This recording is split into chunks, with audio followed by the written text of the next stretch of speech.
A warm welcome to everyone and good evening from Anand Pendharkar.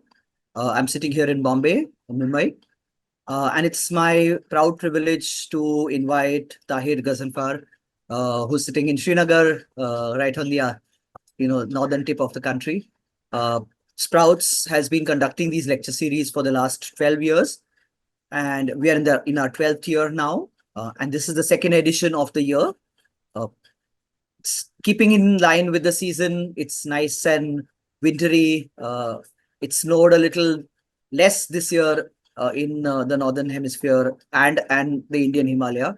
There has been a recent little snowfall which Ladakh and Kashmir has experienced. So bringing the cold weather from Kashmir is Tahir with us. I will request Rahul in a few moments to introduce our speaker of the evening. But my association with Tahir goes back a long way. We've had some good times, interacting and being in the field. And today he's going to share his experiences of field work. You know, what looks like a rosy picture to people, how rosy it is and how fun and what are the difficulties and tribulations. He's going to share that. But firstly, Tahir, thank you so much for accepting our invitation and, spending your weekend evening with us. Uh, Also, to tell all the others who've joined in for the first time, that Sprouts conducts these lecture series since a long time. And earlier, these were in-person lectures. But since 2021, since the lockdown, we had the opportunity to go online. And that gave us the opportunity to then bring in people from far off places. Like we've invited Tahir, we've had Sahas Barve from the US, we had Aparajita Datta from Bangalore. We've had a large diversity of speakers, and the topics that we cover can be pure wildlife and conservation. It could be education. It could also be popular writers who write maybe mythology and nature. We had a very interesting session on that. So there's a diversity of things that we handle in our lecture series. The idea is for people to virtually also travel and know a little bit more about the natural systems and conservation practices that are there across in the world. And they maybe support each other. There could be careers that could come in. There could be internships and volunteering opportunities that might be there. So that's the basic idea of having these lecture series. So I request Rahul to introduce the speaker of our evening. Over to you, Rahul. Thank you. I would like to take this opportunity to introduce Mr. Tahir Gazanfar. So he's a wildlife biologist, naturalist, and entomologist. Tahir has been in wildlife conservation for more than 15 years now, working with high altitude ungulates, carnivores, birds, odonates, that is dragonflies and damselflies, and much more. Tahir has traveled extensively in the wilderness regions across Kashmir Valley. Apart from research, he has worked extensively on rescue and rehabilitation of bears, reptiles, and birds. He is one of the co-founders of WRCF and Kashmir Birdwatch. Tahir is also an avid mountaineer and adventure lover. Currently, he works as a state entomologist in Integrated Disease Surveillance Program of NCDC based out of Srinagar. So with this, I would like to invite Tahir to begin his talk. Thank you very much. But before I start, a few of my friends are texting me that they have not received the link. I think there is some issue. They haven't shared the link or something like that. Would that be resolved while I give my brief introduction? I mean, much of the introduction has been given by you. Actually, the link goes automatically by email to their email box. But if you want, I can paste it, and you can, if you want to take a moment and send it, share it by WhatsApp with them. Should I? Yeah, because I can see my inbox. It has 3-4 messages that the link has not been shared. The link that I sent. I'm not sure. Tahir, the one which you joined just now in WhatsApp. Mm-hmm. You can forward that to them, and we can start within a moment. Okay, hold on. Do I have the permissions to forward them this link? For security purposes, we insist that people go through registration, because we've had kind of cyber attack situations in the past during our conferences. And even our friend Ovi, who's just joined, will tell you that, one of the presentations she was giving, people came in and they were trying to disturb the proceedings. So Right. it's now become a little more protective about it. Environmental programs do tend to get targeted a little. So we are trying to, keep it safe for everyone, so that your systems, there is no viruses, or there are no bots or anything that are passed on from Okay. program like ours. Okay. No issues. No issues. I shared this with my close friends. Few of them who were texted. Yeah. Okay. The So format shall again, we start? just before, sorry, Okay. Tahir, just the Sure. format for everybody who's listening in, that if you have any questions or doubts, me and Rahul will be keeping an eye on the chat. So if you have any questions, please type it in the chat box. Tahir, is it okay if we take it in between if they are current? Otherwise, we can take the questions at the end. Yeah. You can take the questions anytime. I mean, if it depends on the urgency. If the Sure, questions is that much urgent to be immediately addressed, I can. sure. Thank you so much. Okay, over to you. Okay. Thank you very much, Anand. Uh, yeah, of course, Anand and I know each other for last 10 years now. Yes, it was 2015 when we met in Kerala, I guess. Yeah, that's where we met. Yeah, in one of the Odonate meets. And then coming back home, I found, and I was working with Wildlife Trust of India, I found the Sprouts banner, that sticker in my base camp. So that was really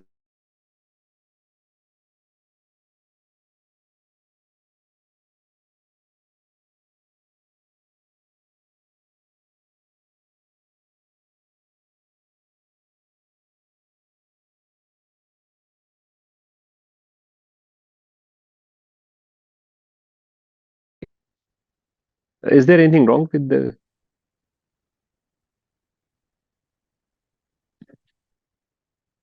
I think you had a little bit of a internet issue, so maybe you can Oh, switch your video off. That might save some video internet. right. I was on. Okay. Am I audible now? Loud and clear. Okay, good.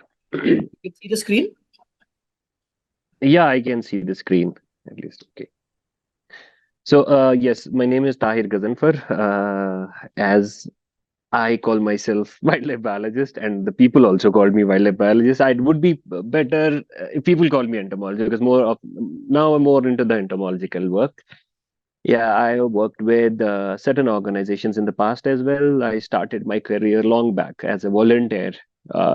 People might not think that, before 15 years people would volunteer. Yes, I volunteered with the people working with the environmental science department in Kashmir University way back when I was when I was in sixth standard. So that's when I would say when I started my volunteering career with.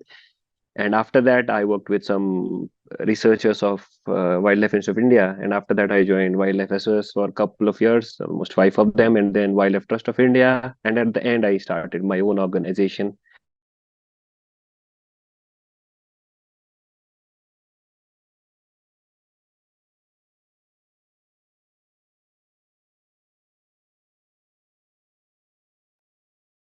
Tahir, you've gone silent again.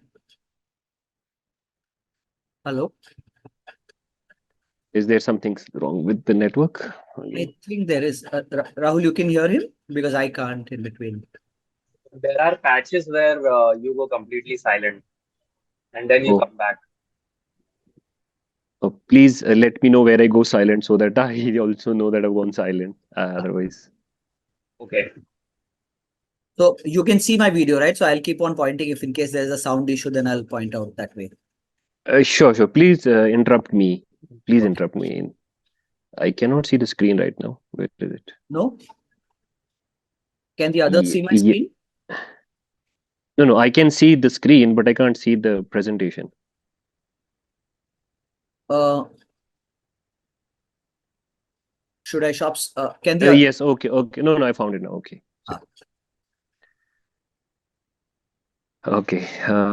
Do I need to give a new introduction? Anyways, No, no, no, no. Please go ahead. Please go so ahead. okay, so I'll go directly to the slide. Yes. So first slide.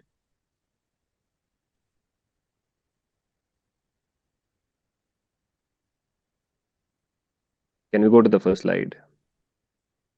Uh, you want to explain this part or you want to just skip this? I'll go to the slide first. I think this.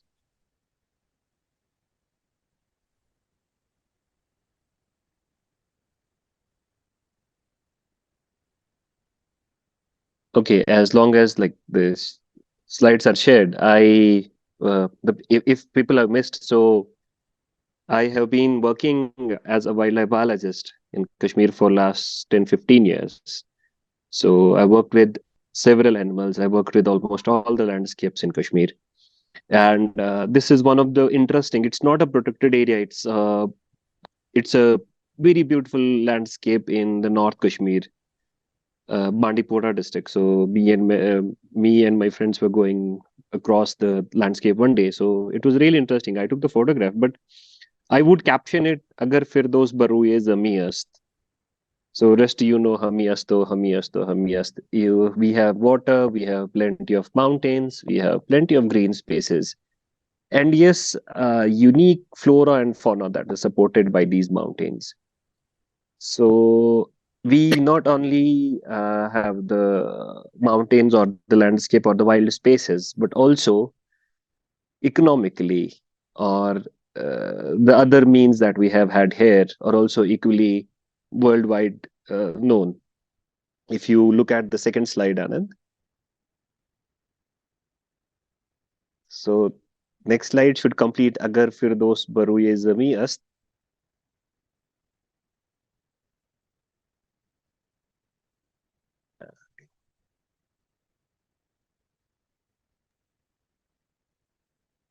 You can see the slide now, Tahir? No, this is the first slide. Agar Firdos Baruye Zami Ast, and I want next slide. I Next slide. changed. Okay, okay, okay. Oh, fine. Okay, There's an then the E. next slide. Yeah. Yes, that is Hami Asto, Hami Asto, Hami Asto. So this is basically, these are apples, and of course, worldwide known from Kashmir. But this is somewhere which is very close to the Hirpura Wildlife Sanctuary. So, right, I was not able to show up in a proper photograph. Otherwise, the other side of the road is a wildlife sanctuary, and we have apples. So, just to show the bounties we have, the mountains and the resources. So that's the beauty of this place. Uh, Kashmir apple, as you know, is very famous. We do have good competition from not only the neighboring state of Himachal, but also, yes, other countries as well. But yeah, we've been giving them a tough competition as well. But of course, Kashmir, if you look at the backbone of industry of or the economy of Kashmir, it has been the apple only or the horticulture. Not only apple, but the other means that have always like the wildlife and the horticulture has always been the same side of the coin. I would say the same coin that has the other side, because we have a very famous quote by a famous uh, saint, which says, "An posh teliel van posh." Food is subservient to the forest. Once you have forest or the mountains, then you have the food. This is most probably the most famous saying that a Kashmiri saint has said, and in fact, it is so revered in the Kashmiri or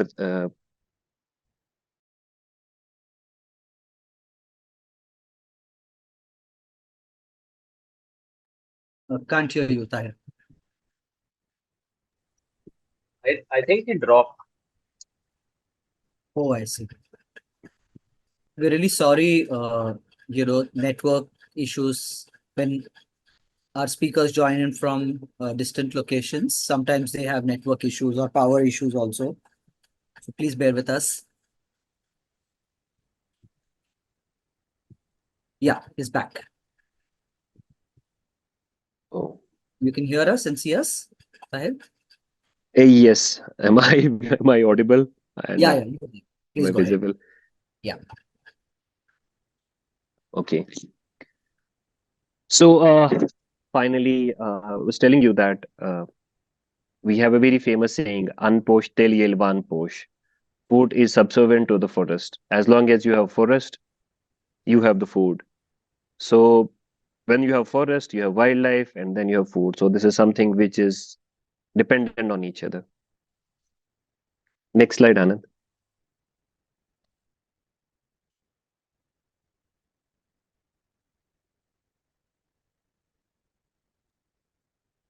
Yeah, I've changed. Okay. So I'm showing one of the old maps of Jammu and Kashmir state. Back then, we had Ladakh as a part of it, and this is still the complete map. I'm not sure if I'm politically correct. I don't want to be politically incorrect as well, but ecologically, I don't. I wanted to be very correct here. That's why I put a map which is an erstwhile map from the Jammu and Kashmir, which shows all the parts. So if you look at the entire, this might not be the correct, but my part for portion was the ecology. So ecologically, if you look at the distribution of the mountains uh, through this entire thing, so we have a wide range of forests. We have dense forest. We have mixed forest. We have open forest. We do have scrubs. We have, I mean, if you look at the whiter part in the center, that's the Srinagar, parts of Badgam, Pulwama, and Ganderbal, which are not forests. So there's like the white portion in the middle. Yes, exactly. The white portion in the middle is something which is the valley, the lowest part of the valley, and surrounding it are the mountains. So among the forest, if you look at the forest cover, we mainly have conifers, which are pines. We have deodars. We have Texas as well, and higher reach we have junipers. We do have betulas. So that makes up a complete. We do have not only the five major the forest types, but roughly saying we have 18 different forest types. That gives us a mix of different habitats throughout the Jammu as well as Kashmir. So next slide.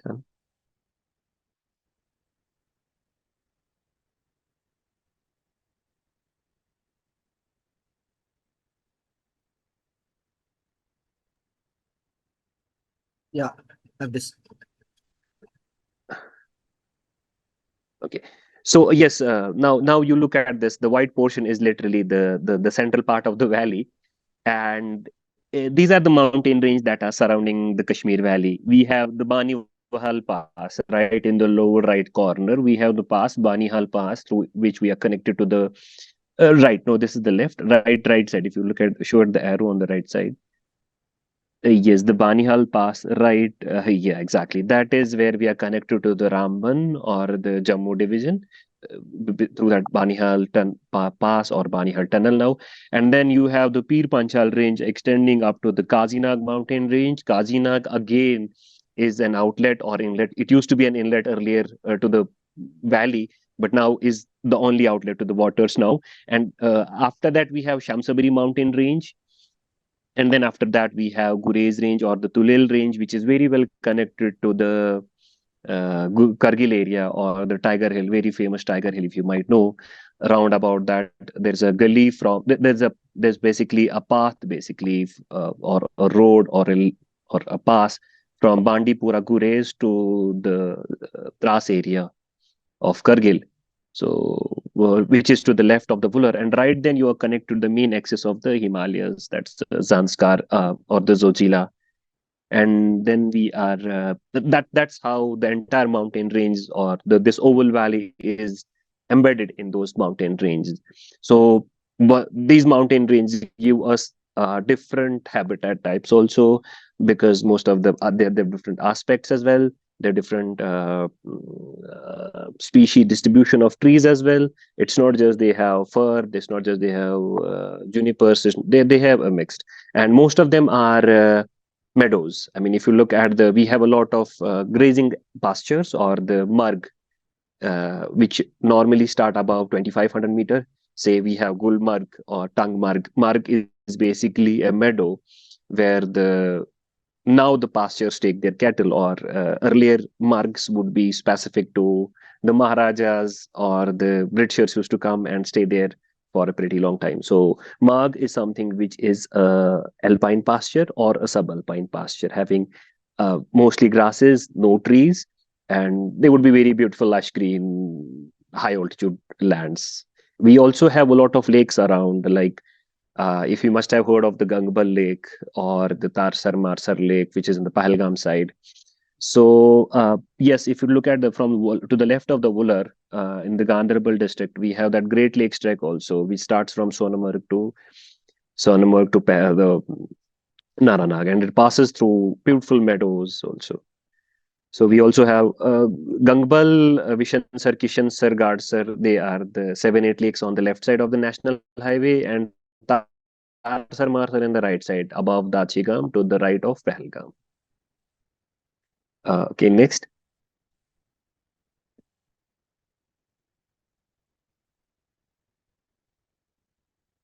Anand, can we have next slide?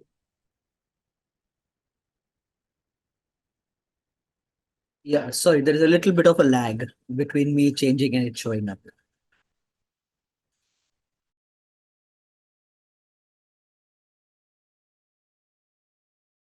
You might be able to see it now.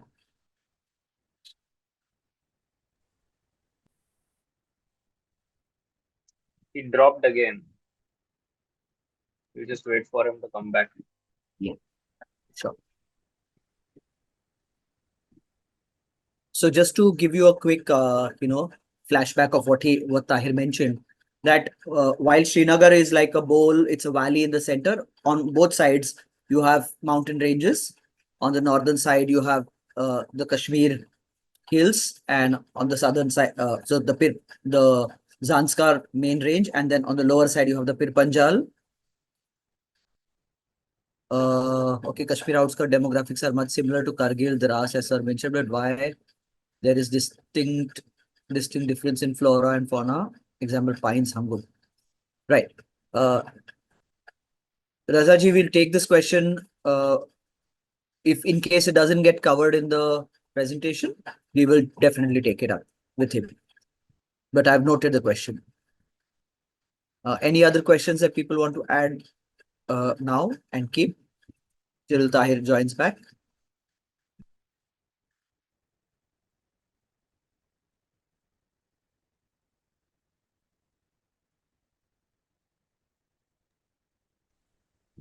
Tahir is back. He's back. Okay, I can't see him It shows on the participants list. in the participants list. I am here. Okay, I don't know okay. what's wrong with my internet. I don't know. Yeah, I am yeah. extremely sorry. No, no, no, I no problem. reached home just to get Wi-Fi as well. I'm not sure why it's not working. Anyways, so these are the protected areas of Jammu and Kashmir. We have I've shown just the main part of this. We have can you see Dachigam National Park? That's right in the middle, and then we have yes, that's Dachigam National Park, and there are also associated areas. We have to the top, we have the Baltal Wildlife Sanctuary, which goes on the way which goes towards Kargil, and also we have Aru Overa on the same thing, and Tral Wildlife Sanctuary. It's again connected. It's that green part is connected, and on the left side, if we go from the lower part, we have, or if we start from Kazinag, right? Kazinag, and between Kazinag and Dachigam or Ganderbal, we don't have any protected area but there are proposing the government is proposing to establish a corridor protected area between in the Bandipora Gurez area. So a lot of area needs will be catered by that. But yes, we have Kazinag National Park, which is down south in Uri.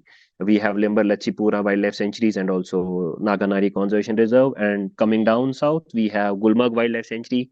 And after Gulmarg Wildlife Sanctuary, we have Hirpura Wildlife Sanctuary. To the adjacent, we have Thadakuti Wildlife Sanctuary. We have other areas like, but this is uh, mainly shown from the perspective of the animals I'll be talking about. So roughly, because mostly this we'll be catering to the animals like Markhor and Hangul. So that's why I want you to know the forehand account of the distribution of these protected areas. Next.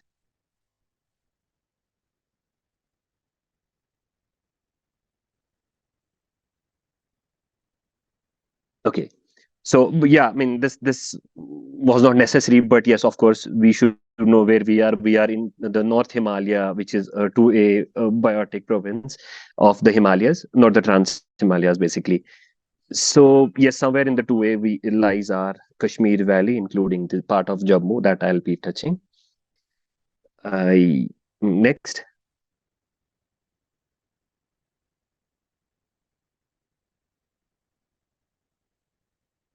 And this northwest Himalayas is roughly 2 point. There's a video if you want to play. This is something I want you people to show, that how do we rely upon the field? Like what do we do in the field? How do we walk in the field? This is a small video if you run it.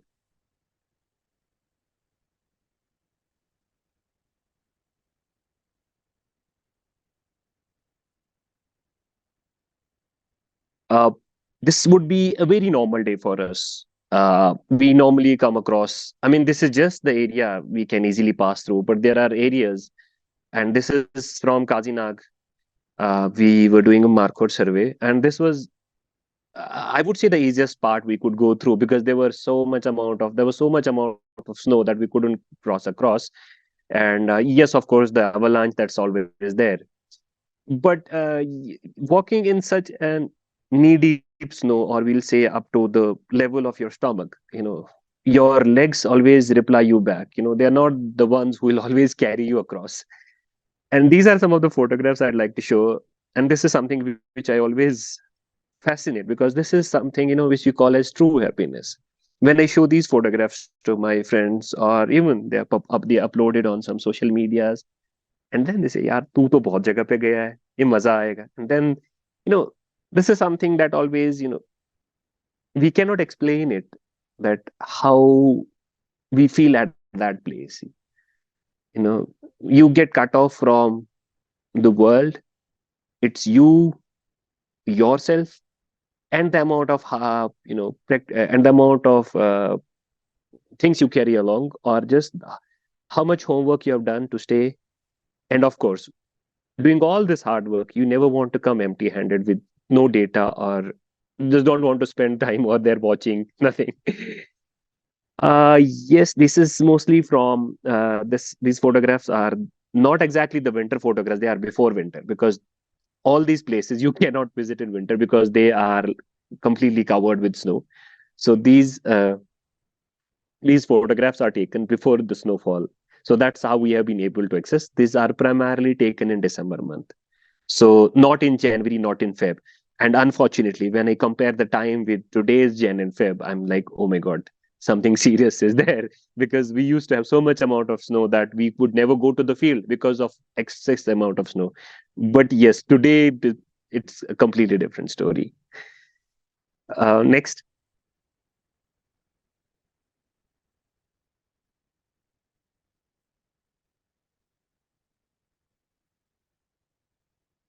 Okay, so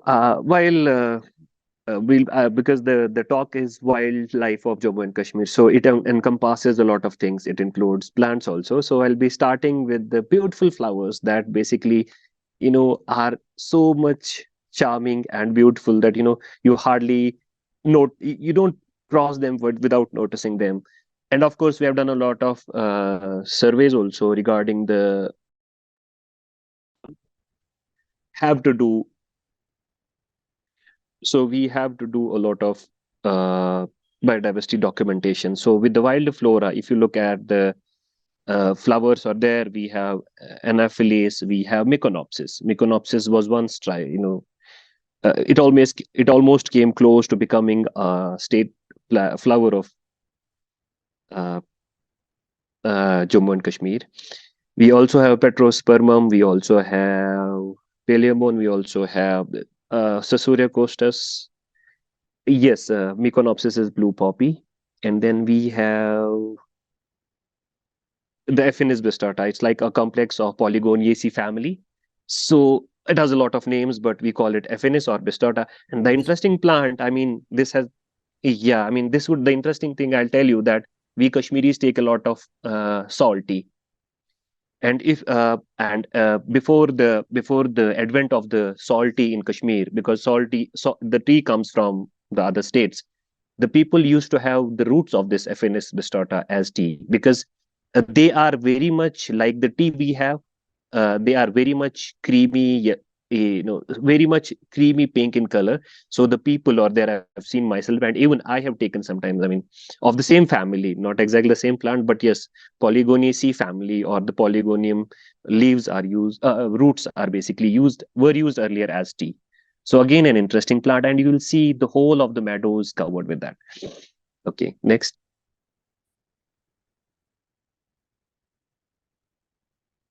Yes, we have anemones also. In fact, anemone. Oh, is that the anemone or the? So anemone is something which is very much embedded in our folklore also. Anemone is known as take a button. So anemones, हमारे पास we have a folklore. We came to take a button. इसलिए आए जाए रटने. That's an indication of the spring. So this has almost been documented by our ancient poets also. It's not just we are the first ones to work on the flowering and all. So there's a poem also. We would say a poem that Viri came to take a button. Viri came is called Chicum luteum, which is the earliest flower, and then take a button is this anemone parviflora. So these are the early flowers, early flowering plants. Then we have aconitum flower. Aconitum is again a highly medicinal plant. Then next to it, we have Jurinia macrophylla, so the one with the black. And I have seen, I mean, when we go in the high altitudes, about 35, 3,700 meters, you get very dizzy over there because the air is very thin, and sometimes you get such a headache that you literally fall down. And I mean, the headache and the nausea gets onto your head. While I was in the field, a lot of people are there, the log nomads are there. They used to cut the root of it and then they chew it. And then in their language, they would say, "Isse jadi nahi chadti hai." You don't feel you don't feel that breathlessness, and you don't feel unconscious. And that's they gave me, and even I have used it. They use it as a chewing gum, and in fact, it was very interesting. I mean, it didn't taste much, but yes, of course, it must have something. So this black color, the third flower, this is Jurinia. It's I call it a chewing gum plant because it's very much useful while you cross those meadows which have higher amounts of alkaloid or the volatile chemicals present in the high altitudes. And after that, we have Fritillaria. Fritillaria is again Jurina, Jurinea, Jurinea, Jurinia macrophylla. So we have the purple flower, we have Fritillaria. Fritillaria, there's other species, Fritillaria chirosa, which has basically been extracted a lot. Sheetkar is the name of the root. Sorry. Sorry. Okay. Then we have the one in the middle, which is Dioscorea deltoides. If you might know that Dioscorein is a extract that's used in the as a cardiac stimulant. It's extracted from that plant. We also have Swartia petiolata. This one is not Swartia chiranjeevi, which is basically more important one. Then the other one, the one on the right, the white flower, that is Swartia petiolata. It's very close. It's close a relative of Swartia chiranjeevi, which is highly medicinal. But yes, this is used as adulterant for that Swartia chiranjeevi. And then there's one more plant which is hardly visible. I'm sorry, it's gone down. That's a Trillium. Trillium has very interesting story. Trillium guianiana. So Trillium is the plant which is very much lower down or there. Trillium before 5-7 years was not known to the people that what is it used for. But somehow people came to know that after this is not that old. This is like in these 5-7 years, the people came to know that Trillium is something that's exported, that's taken out from the forest and is sent to China. It does not find any Tahir, use you've in gone any of the silent. Indian. Again, have I again gone silent? No, we can hear you. Oh. Could you repeat Yeah, we that, can hear please? We lost your audio. Okay, the last point I said was that the lower plant, the plant in the lower left is Trillium. Trillium is a plant which is not which is very much sent to China, or supplied to China, either For some legally or reason, we are illegally. I losing would your not. audio.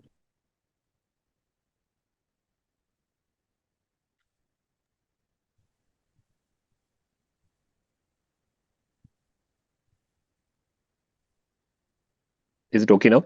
It is. I can hear you. It might be possible that Anand is having problem. Okay. Okay, okay. Yeah, So, yeah, the last part of this, okay, I was talking about the trillium flower. That trillium is not used much in the Indian medicine system or the Chinese or the Hamchi medical medicine system or the Ayurvedic system that we have. Not much used, but the amount it has been smuggled out of the forest is humongous. And then nobody knows why it is supplied to China. And it's just few years back that it was found out that the root stock is extracted. And now, before 10 years, we had a good amount of trillium in the forest. And today, trillium is literally going extinct because the entire root stock is taken. And it's like it's extracted. And unfortunately, our forest department also knew much about it. Even they issued permits to the people to extract trillium because they never knew it's of any use, or it's that much getting degraded or depleted from the forest. And next. Uh, Rahul, I'm sorry, my laptop has frozen. Can you share the screen, please? it says host has disabled participant screen sharing. You could enable it. Oh, yeah, yeah. Sorry, but my okay. I'll take Yeah, the host from here. We're really sorry. Ha. Okay. Can you see again the screen?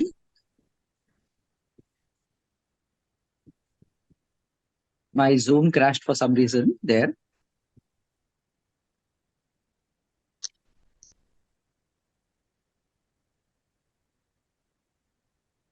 Uh,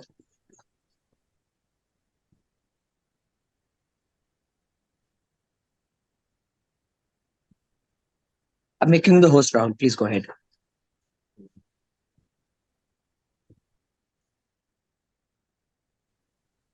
Tahir, you can continue talking. Sorry. Okay, actually, I lost the slide also. Okay. The next slide.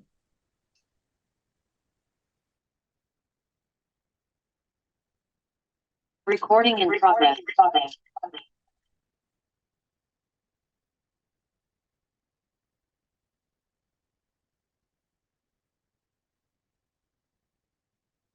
Sort of relevance, either in terms of their numbers are decreasing or their uses uh, in the medicinal system or elsewhere. So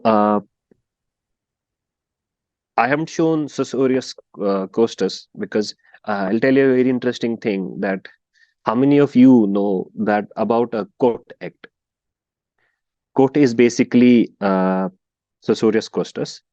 So it's a plant species belonging to the Asteraceae family. And in probably 1978, it was promulgated as a coat act. I mean, the act was named after a plant. So that's very interesting because we don't have any evidence of Susorius costus being one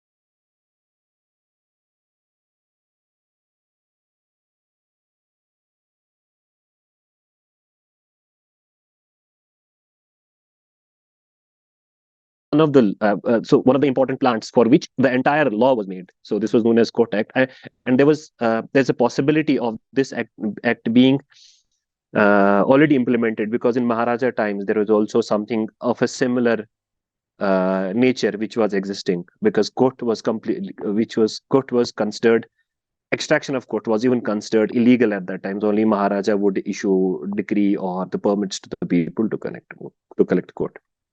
Okay, so that part was about the plants, flowers, and now we'll come to the insect part. Yeah, Anand, that was the Kotek. I think probably 1978 or somewhere after this uh, Wildlife Protection Act came into being for the state, the erstwhile state. Okay, I'm showing a photograph of a butterfly. If anybody knows the name, I would. Uh, oh, I wanted my friend Taslima Sheikh to identify it, but anyways, she she wrote the name here. Yeah, it is Chitral Blue Emperor, and it's very fascinating one because this is one of the few photographs this butterfly has. Yeah, this is Chitral Purple Emperor or something like that. So yes, this butterfly was not photographed till recently. There is only one specimen existing. So in a way, this is to tell that a lot of insects have not been explored properly from the state, both Jammu and Kashmir as well as Ladakh. Uh, and also, let's take an account of the climate change because currently what we are working with is also that how the different species are being reported from Jammu as well as Kashmir. New records, new butterflies, new insects, new dragonflies. So we have not documented them in the past is a different story, but yes, with the not with the exactly the climate change. I'll say ki now with the rising temperatures and with the changing of the climatic regimes, we do have a lot of. So I wanted this to keep as a suspense that we I would love to know from the people if they knew of the.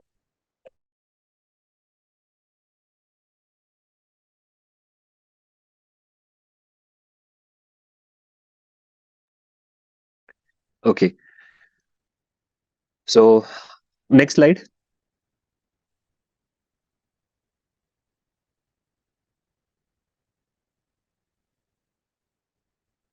Can we have the next slide?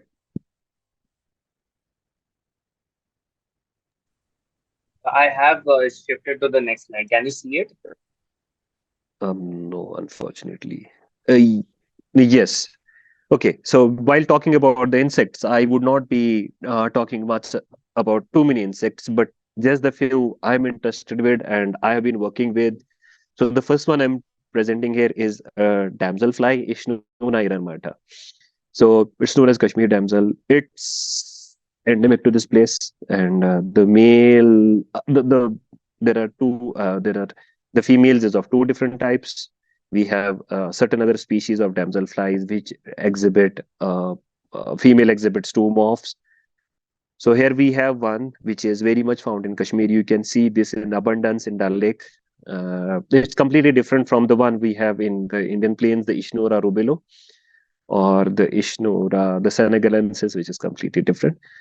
So this is one little damselfly, which again needs to be understood or studied in terms of its behavior, its ecology, and its distribution. Because the waters of Kashmir currently are under too much threat, or I would say the water bodies of Kashmir are under tremendous threat. So, and I mean, this damselfly, this is one of the smallest we have. Is most probably, because of course everybody knows that with the climate, with the polluting waters and all, there must be some impact on the dragonfly fauna as well, or odonate fauna as well. So it's very much important to document this before this small tiny insect wipes out. Next, next slide. Uh, Interestingly, we do not have any name for the damselflies and dragonflies in Kashmir. Uh, we just call them helicopters or uh, needles. We do have some vernacular names, but they do not exhibit a true meaning of the bird. We call them Kadzizi or Kadzalzal, but that's not a true representation what it actually is. The another picture that I'm showing is a wintering damsel. We are currently working. I mean, I have been working for on this dragonfly because this is the only dragonfly that hibernates. So you see them around November, September, October, November. They'll be flying around and then they will be hibernating, and they will be hibernating in and around wetlands. They would be entering in those hidden spaces, and then till March they would remain as such and then fly. So we have been doing studies on this insect just to understand that how much is the longevity and how much is the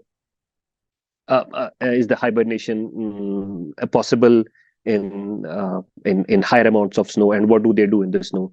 So this very easy thing of capture mark recapture method that we've been using to study them, we will be very soon available with some good results. Next.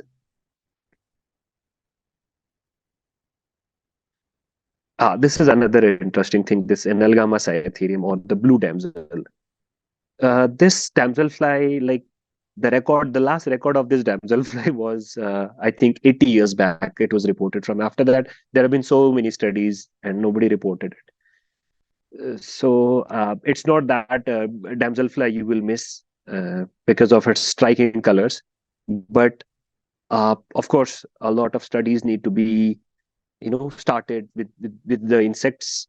Uh, when we talk of dwindling wildlife, because these insects might go unnoticed. These are tiny insects. I'll show you just three of them because these are so tiny and we hardly bother about them. We are currently working on Odonate Watch. It's a citizen science initiative started by WWF. We worked for them for the last 3 years.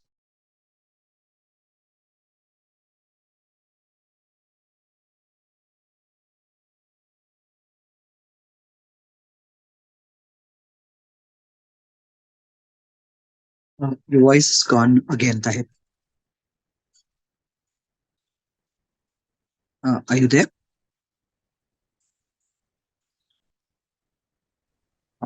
Hello, Tahir. Is it audible? Am I audible now?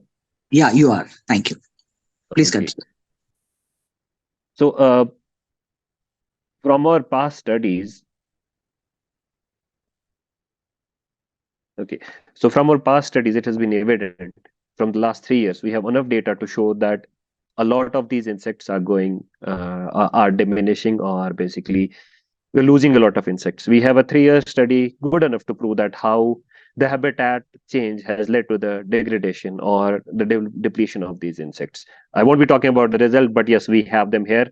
So better to study them or to know about them or to start with their conservation before it's too late. So with these insects, we shall move on to the another part, of course, the avian part. I mean, I would not be touching the entire wildlife of the state because we don't have that much time.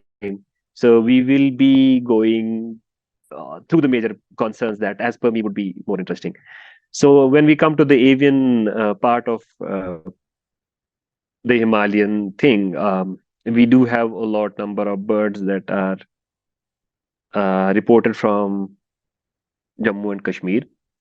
So roughly, we have around 500 birds, more than 500, I would say. And in fact, if taken the vagrant or the occasional records, we have an avian diversity of around 600 plus birds in Jammu and Kashmir as well. But uh, is it true that we have the same number of birds that we had earlier, or do we have the same number of birds coming regularly, or what is the thing that's changing here? We have an interesting point to note here that we have a lot of birding groups in Kashmir.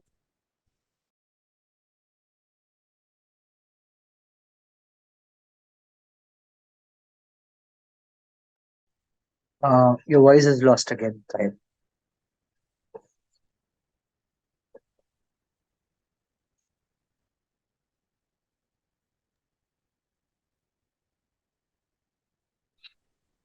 I'm sorry for Rahul? the interruption again. I don't know what's wrong with No, it.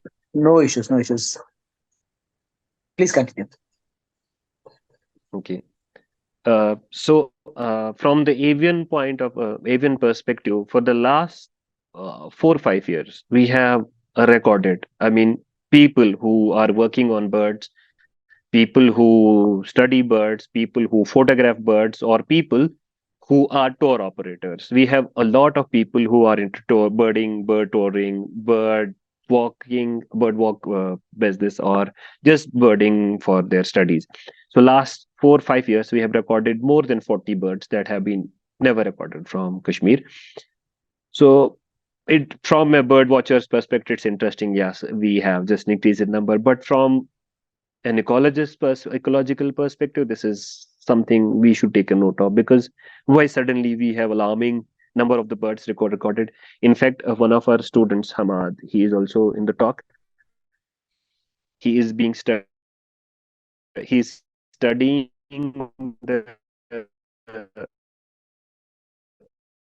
uh, the relationship of the bird and have birds reported this. So this is taken into consideration why such a place would be record more number of shorebirds in the recent years. So an interesting point to be noted from that point as well. So next slide.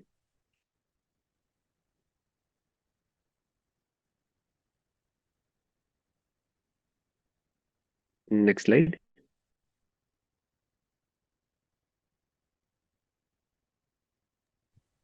This one. Uh, okay, yeah.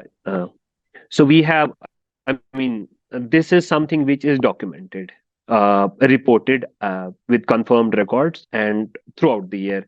After that, we have the records that, as I said, that we have 40 more new records that have been added. But these are just the new records. I mean, they might be vagrants also, and their presence has not been as they are the new records that have been recorded for last 5 years. So their complete presence or the belongingness has not been recorded. So I'm just putting the 400 species, 437 species that are, I would say, belonging to this place or properly recorded from this place. So we have 91 species that are recorded in Kashmir only, and 138 Jammu only, and 200 are the common thing. So out of which six are endemic species, two are critically endangered, four are endangered species, 10 vulnerable, and 11 are near threatened. So that's something which we need to talk about, or we need to understand that what is really wrong with the birds is because we have a lot of important bird areas. I forgot to put up that slide because there were too many slides. So we have a lot of important bird areas that have been designated, in fact, Ramsar sites as well. So we have a good protection regime for the birds, but still we have not increased in the numbers as such. In fact, if we talk about the migratory birds, because Kashmir is known for the migratory waterfowl that comes in uh, from various parts of the world to winter here. Uh, I'm not sure, but yes, this year the number was completely very low. But before this also, like we hardly have numbers going beyond 5 lakh or 6 lakh. And with the squeezing off, because I'll give you an example of a wetland.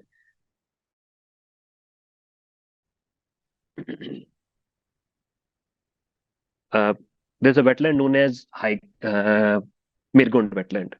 Mirgond wetland is something which used before 4 or 5 years. Me and Hamad, we went to that wetland for the survey. We counted nearly 80,000 birds, close to 1 lakh birds. Just 2018-19, we counted around 1 lakh birds, 80,000 to 1 lakh birds. And the same wetland me and Hamad visited last week, we could literally walk through that wetland. It's completely dry, it's completely barren. On the other hand, the Hokersar is being worked. There is some dredging going on. There is some channel gates that are being constructed. Uh, yeah, I mean, with this amount of birds coming in, and with this environmental haphazardness or the climatic shift, there are some really bad signs for the birds. Okay, I'll move on to the next part of the slide. The next slide. So, this is the most threatened vulture in the world, the narrow distribution range. It's critically endangered, and we have them in Jammu region. This is slender-billed vulture. So this is found in the Jammu region, and of course, the major threat is as Deccan of Flag or the uh, disposing methods which we still use, or the accidental collisions with the vehicles, not with the wires though. Okay, so this is one vulture. I'll be going on through these slides quickly because this is just the minor information that I've collected. Next.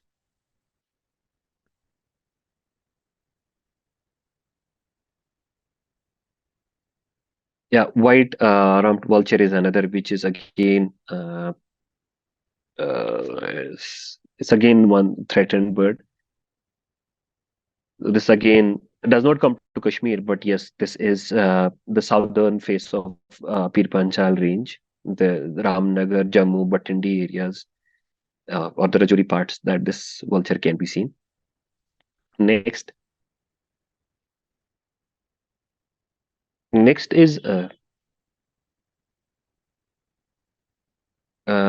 next is the Palas fish eagle.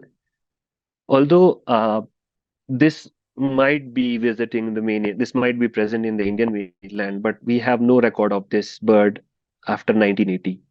This used to be very common in Hokar wetland. This used to be this was photographed. This bird used to be used to be photographed in Mular and other areas. It used to nest in those trees or there. There are very good documented records of being of this bird being present here before 1980s. But after 1980s, not a single bird has been spotted or photographed. So this is a clear indication that something in the wetland is wrong. That why doesn't the bird come here? We have not a single record of this bird from 1980 onwards. Next, the next slide.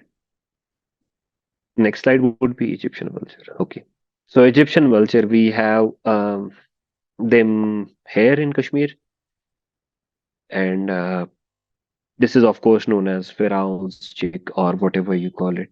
We have an interesting story to say because while I was working in Wildlife SOS, we got a call of an unusual bird being caught by locals. So I myself went to that place, and I found that it's a vulture, and it was not rescued. It was basically a part of the trade. I mean, I'm not sure what was basically the other part of the story but we found that the people used to capture this bird, keep it as a pet, and then sold it to someone else, something like that. Because the person from whom we got this bird, he said that he had purchased it, not giving us the exact facts. But yes, we found out later on that there used to be a trade of this bird as a pet. Somehow, people were trying to copy somebody else and being and trying to keep these birds as pets. And yeah, this bird, I would say, is one of the yeah, Feroz is another name of this bird. And if there is any bird that has hurt me the most is this, because while rescuing this bird, got injured because of the talon. So I thought this would be. I've handled all the vultures that are present in Kashmir, much bigger than the size of this vulture. But this was the one that gave me the most pain. It held my toe in a way, it literally crushed my thumb, I would say, in its toe. So the connection between me and this thing is that I have had the worst pain inflicted by any bird, and that's this Egyptian vulture. Next,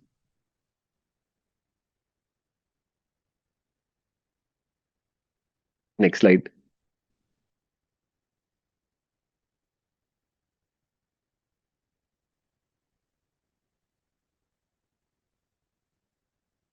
Yes. So this photograph is. Can anybody identify? This is from Wular Lake. Dr. Bansal.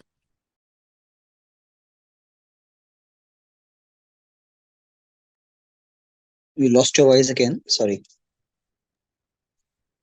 Okay. I'm sorry for these interruptions. Yeah. So, You're talking about Dr. Bansal. Yeah.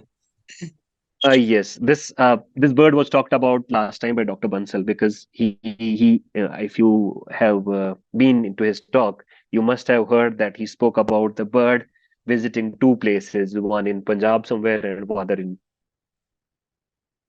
yes, long-tailed duck. Yes, somebody Nadeem Ahmed Dar is right. It's long-tailed duck. So they were recorded after a century in Kashmir. So of course, some parts of Ular are getting better because the officials over there worked very well. They reclaimed the land, literally would say reclaimed. and it has a very good diving depths, and so a lot of ducks, a lot of good birds, particularly around that Garura area, good area which can hold up to 1-2 lakh birds. uh, there. Yes, we had also the smew, a duck. Again, Dr. Bansal talked about that as well. So this is not true that we have lost all the things, but yes, there are certain patches of the wetlands or that the birds are still visiting, that the birds still find suitable to visit, because Kashmir falls in the uh, flyway. So um, most of the birds that cross from south to north have to pass through Kashmir, and it becomes a lot of like a satellite space or a resting place for many of the birds that pass through. So yes, the smew, the long-tailed duck, is one such story which we have a duck visiting us in once in a century. So this was interesting thing, and it brought a lot of people from a lot of tourists would come, particularly the bird watchers. They would come from across the country to visit this place and take a photograph of this bird. Next,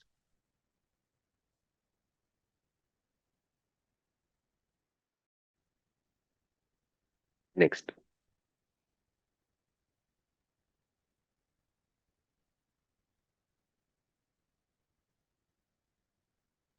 next.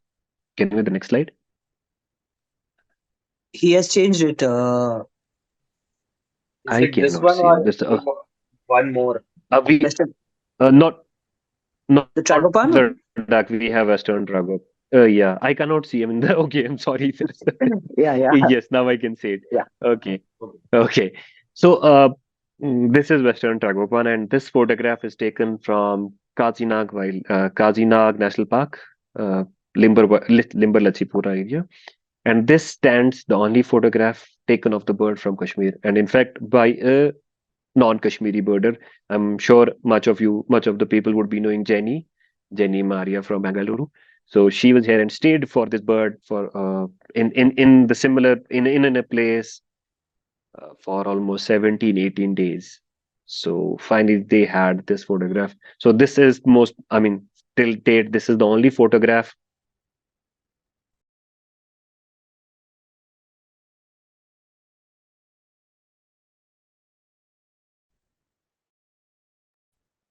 Your voice is gone again, Tahir. okay.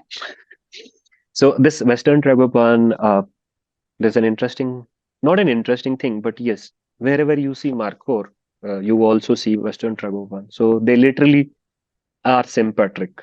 Although a bird and uh, a mammal, there is not much a sympatrism shown. But yes, from my experience, Priyanka. Is in the meeting room. Sorry. from my experience,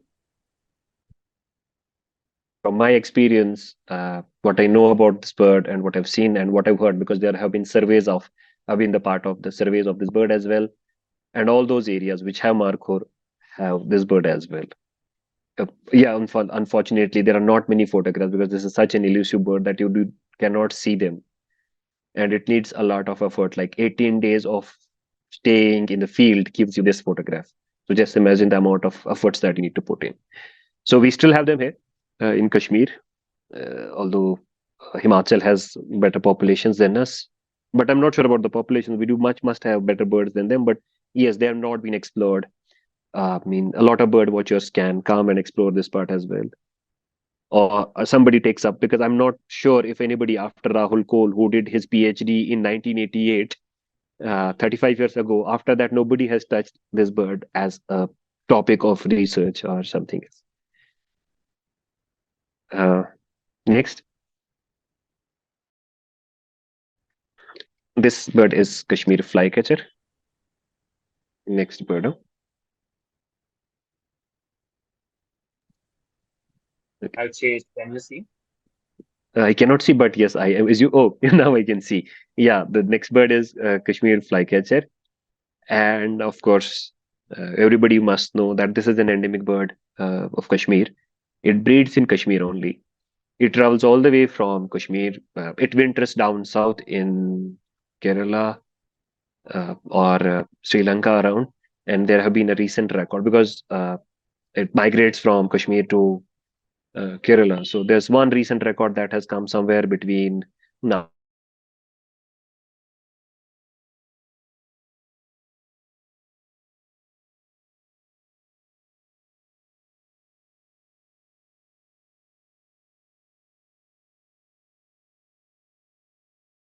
and We lost you again, Tahir.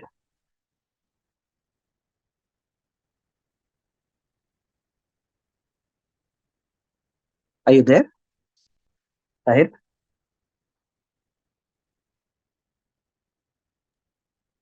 He's there among the participants. Okay. am I audible now? Yeah, you are. Okay. So is it still poor? Dr. Marine, I'm showing your photograph here. Uh, Yeah, Rahul, you can change the slides to the next one after Kashmir flycatcher. yes. Yeah, thanks. Okay. So there are some of the birds that I'll be showing the photograph only. There's an orange bullfinch, there is Everman's redstart, there is white-bellied redstart, and there is of course the tawny owl. So these four birds, I am sure, uh, must be getting a lot of bird watchers to this place because I know the amount of birding that's going on now after this COVID COVID thing. A lot of people are into birding. A lot of people have starting photographing birds. So I am sure that these four birds alone would have accounted for 90% of the bird watchers coming to this place. So again, good sign for the place, as well as the economy, as well as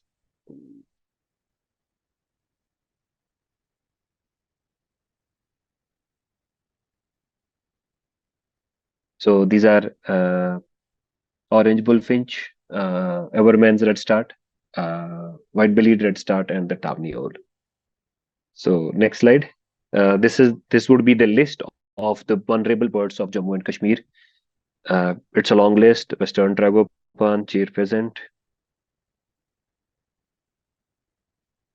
I can see half of the list. Then there are I'm sorry, it seems in this format the whole list hasn't loaded. okay. So I'll read Even I out. can I still no, no, I still know the birds. I think there is Western Tragopan, there's a cheer pheasant, there is a lesser white-fronted goose, there is, of course, long-tailed duck, there is marble duck, there's greater spotted eagle, there's a black-necked crane. Black-necked crane, interestingly, we have lost because now the restriction of the jurisdiction of the Kashmir, Jammu and Kashmir does not include J&K, does not include Ladakh now. So, of course, black-necked crane is something which we have lost. Yellow-eyed pigeon, Jammu, of course, Kashmir flycatcher, which I was talking about, then the eastern imperial eagle. So these are some of the vulnerable birds of Jammu and Kashmir. And then we have next slide, we have threatened birds, near threatened birds. Is it okay? Tahir, Oh, also there thankfully. was long-tailed duck, marble duck. Yes, I read about them. I think I told Okay, about the long. Okay. So I read the list. Thankfully, I had it. So near threatened birds of Jammu and Kashmir, we have Saras crane, which visits the Jammu, not Kashmir. We have painted stork, we have lager falcon, sunrise vulture, we have pallid harrier. Uh, all those birds, which I mean, I would not name them. I mean, they're just written down or there. So we have all of them which are literally near threatened. Then the next slide, we have the endemic birds, Western Tragopan or the cheer pheasant, the Titler's leaf warbler, Kashmir flycatcher, Kashmir nuthatch, and orange bullfinch are the endemic birds. And of course, these are except for the cheer pheasant and the Western Tragopan because they are very difficult to spot here.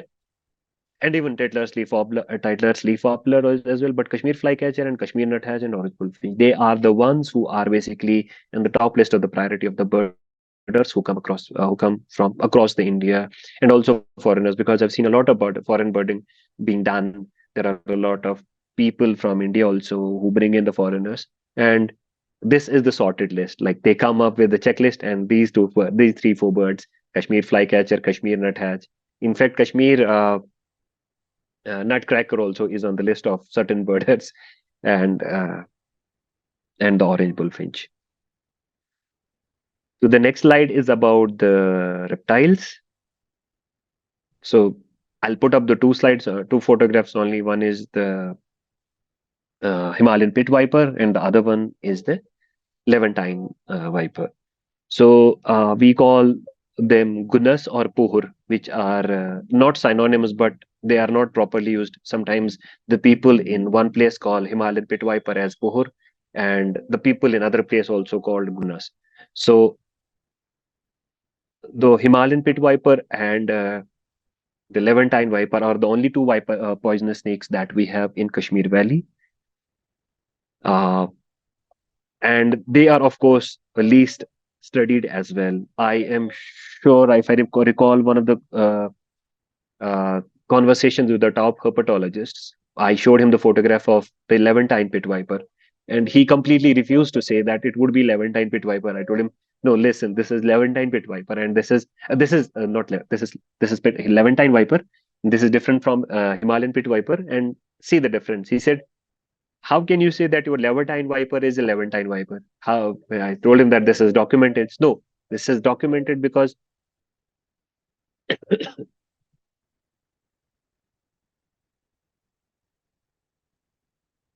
the Himalayan this Levantine viper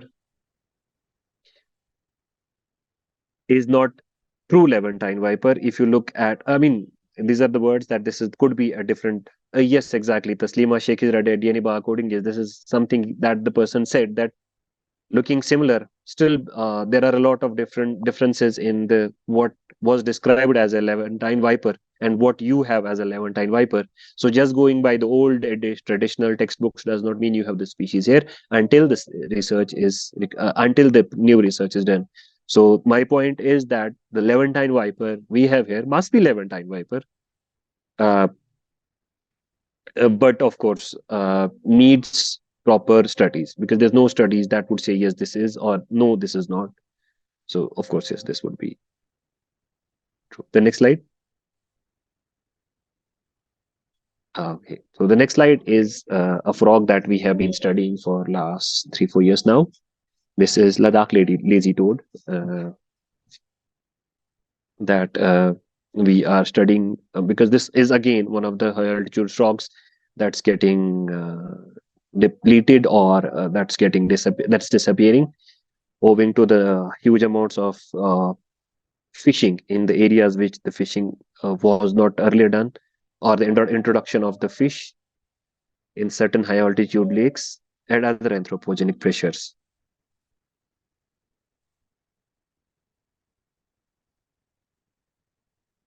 Next. Okay, now we will come to I think this would be the last segment before the wild spaces. This is about the mammalian diversity of the Himalayas. Although Kashmir is not so rich in in terms of the numbers, but yes, unique in terms of what we have is completely different. It's completely unique. So overall, if we look at the entire Himalayan region, we still have the 2A or the Northwest Himalaya still has 111 mammal species. The next slide. So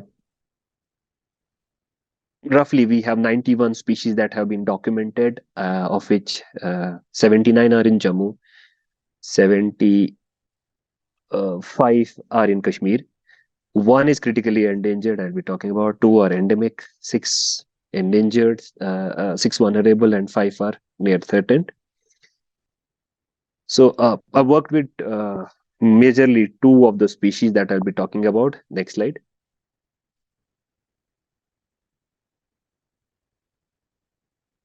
Okay, Kashmir red deer or hangul, Cerbus hangulu.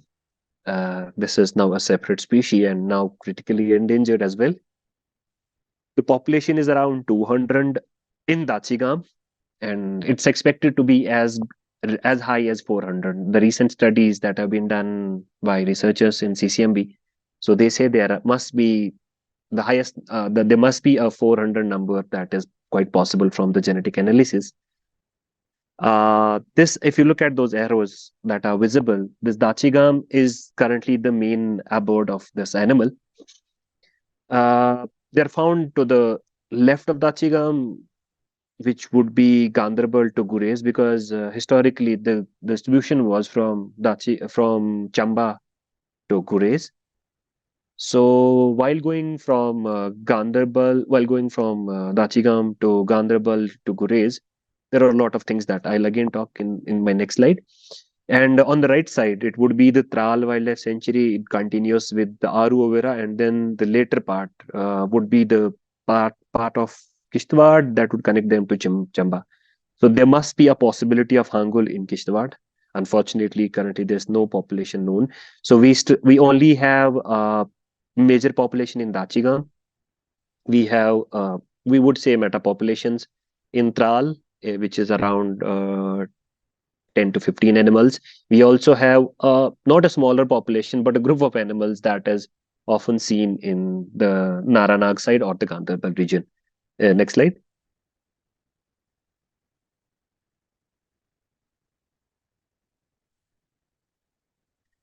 So this is a typical Dachigam habitat, Hangul habitat, where you see fritillarias growing in abundance. And this is the time when the department has the survey or the census of this Hangul biannually. So this is an imagination of how the springtime looks in Dachigam and what the habitat is. Uh, these are all fritillarias generally, and there would be another plant which is Hemrocallis. It's again a lily, Hemrocallis fulva, which does not flower at the time when we have fritillaria. So that bloom is probably in late summer, but that is the main food that this animal eats at this time.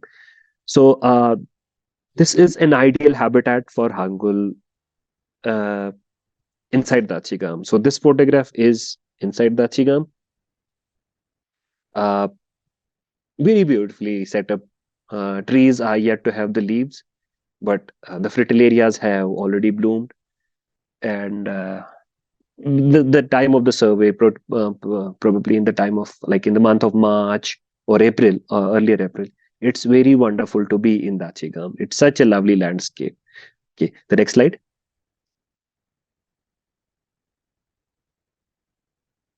Okay, so as I told you earlier that this is the populations used to be spread from Dachigam to Ganderbal to Gurez.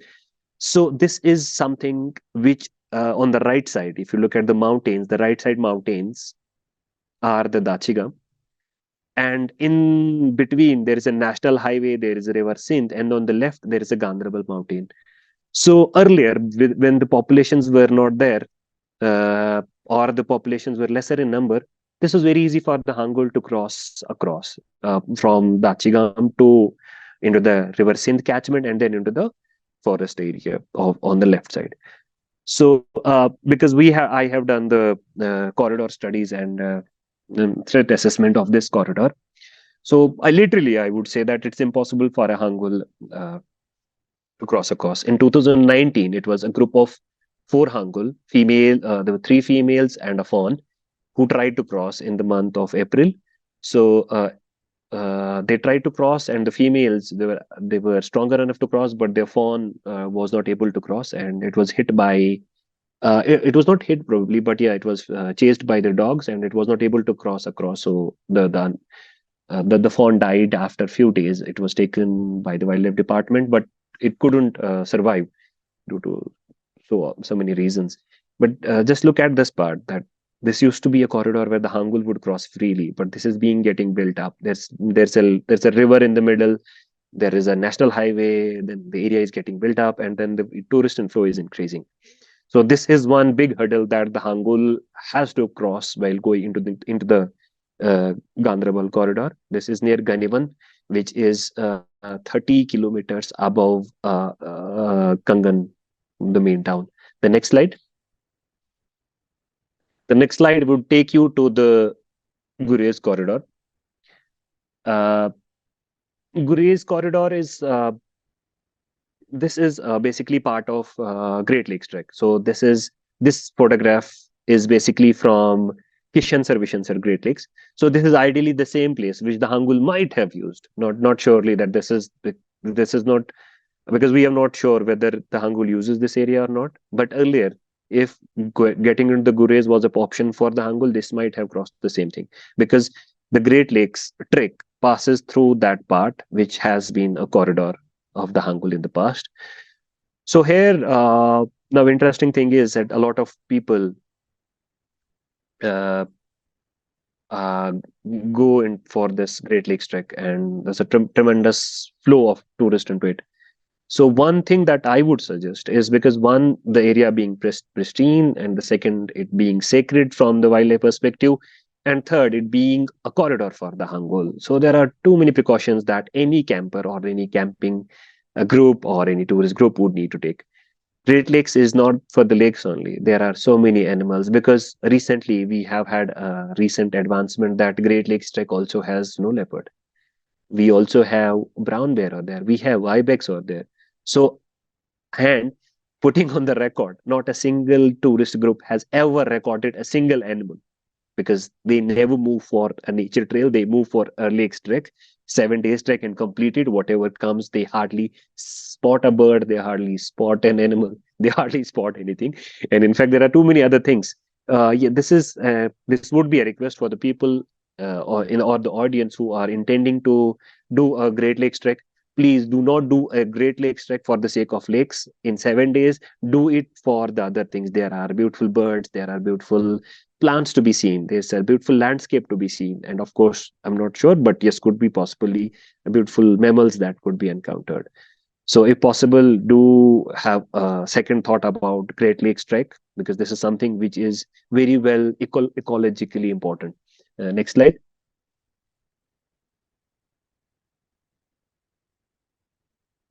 Right, Markhor. So this is something I would feel proud, because I worked with Markhor for 7 years, just finding its distribution throughout, traveling all those places where it is found, and trying to assess the populations, trying to find out where are the possibilities of. So if you look at this entire blue ridge, blue colored dots, these are the Pir Panchal thing. The one Banihal, because there's a written record of Banihal being a hunting place of Markhor. So Banihal population is gone. Maharaja has a Shikar map, and that's very well documented that Banihal had Markhor population. And once you go beyond Banihal, then you come across the Kausarnag play area, where we have Hirpura Wildlife Sanctuary. It still has some good number of Markhor, not so good, but yes, 50 animals are distributed in that landscape. Uh, in 2019, we also recorded Hangul in Gulmarg Wildlife Sanctuary. Sorry, Markhor, I'm just confused. Markhor in Gulmarg Wildlife Sanctuary. Markhor was present on the Tangmag part of the Gulmarg Wildlife Sanctuary. So Gulmarg Wildlife Sanctuary also has at least few. So this would be not bad to say that this animal of the Pir Panchal was in continuous with the Kazinag Mountain. Because when you see at the top of this Pir Panchal thing, there is Kazinag mountain range. So Kazinag still has Markhor and good numbers. And above Kazinag, we have Shamsabari range. Shamsabari is the range which goes to Tangdar or the Tetwal area. So that population is vanished. But yes, Kazinag population is good. Roughly 200 to 300 animals, and scattered around would be 100 odd animals. So must be some 400 animals distributed throughout this range. There must be many more, which we don't know where are they, because this is very close to the LOC. This has some limitations.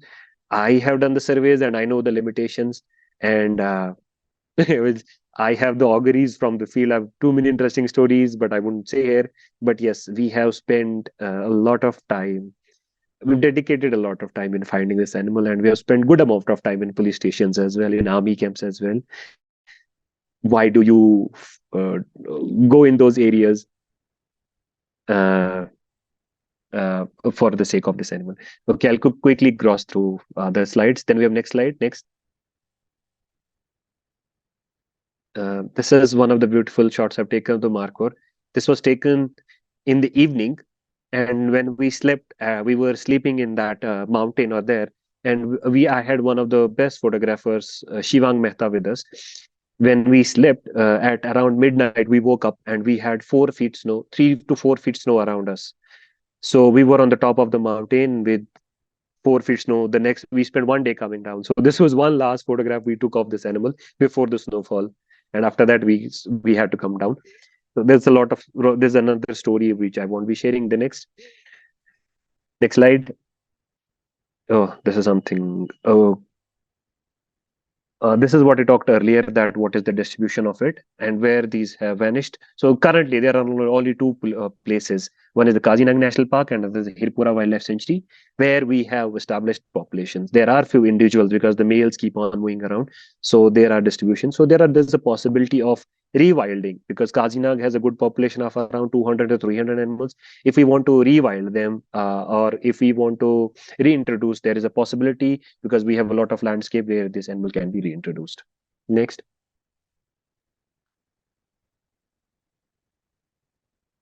Okay, this is one of the recent Makor photographs. This is from Tripura. It sounds bad, but this is taken from a very ordinary photograph. This is how the Makor are.